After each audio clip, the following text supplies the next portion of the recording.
নবী বলছে আল্লাহর কোন বান্দা যদি গুনাহ ছেড়ে তওবা করে আল্লাহর কাছে ফিরে আসে, খুশিতে মহান আল্লাহ ফেরেশতাদেরকে বলে আমার আসমান সাজিয়ে দে, আমার জান্নাত সব সাজায়া দে।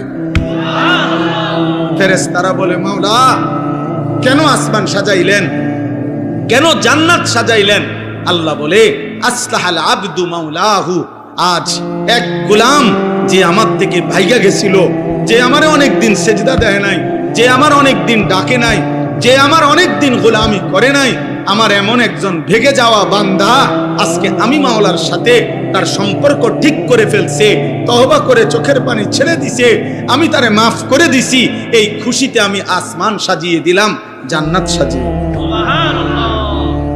সারাদিন কোমরে ব্যথা করে। সেদিন আমার শায়েখ আল্লামা মুফতি মুশতাকুন নবী কাসিমি হুজুরে আমি বলছিলাম, গত রবিবারে সিলেট আমাদের মাহফিল ছিল একসাথে, হুজুরে বললাম হুজুর কোমরটা সারাক্ষণ ব্যথা করে, খুব ক্লান্তি লাগে, কি করবো হুজুর?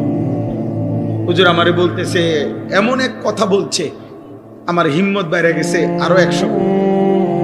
হুজুর আমারে বলছে মাওলানা এ মালিকের কথা বলতে বলতে আল্লাহর পথে ডাকতে ডাকতে একদিন শরীর দুর্বল হয়ে যাবে, অসুস্থ হয়ে যাবেন, একদিন মৃত্যু হয়ে যাবে, কোনো অসুবিধা নাই, এভাবেই একদিন চলে যাবেন আর মালিকের কাছে বলবেন মাওলা আপনার কথা বলতে বলতেই চলে আসছি। কবি আরশ पर कभी फर्श पर कभी उनके दर कभी दर बदर गमे आशिकी तेरा शुक्रिया मैं कहां कहां से गुजर गया कभी हो रास्तू में तन्हा कभी हो गुरूदे सहरा मैं जुनू का हम सफर हो मेरा कोई घर नहीं।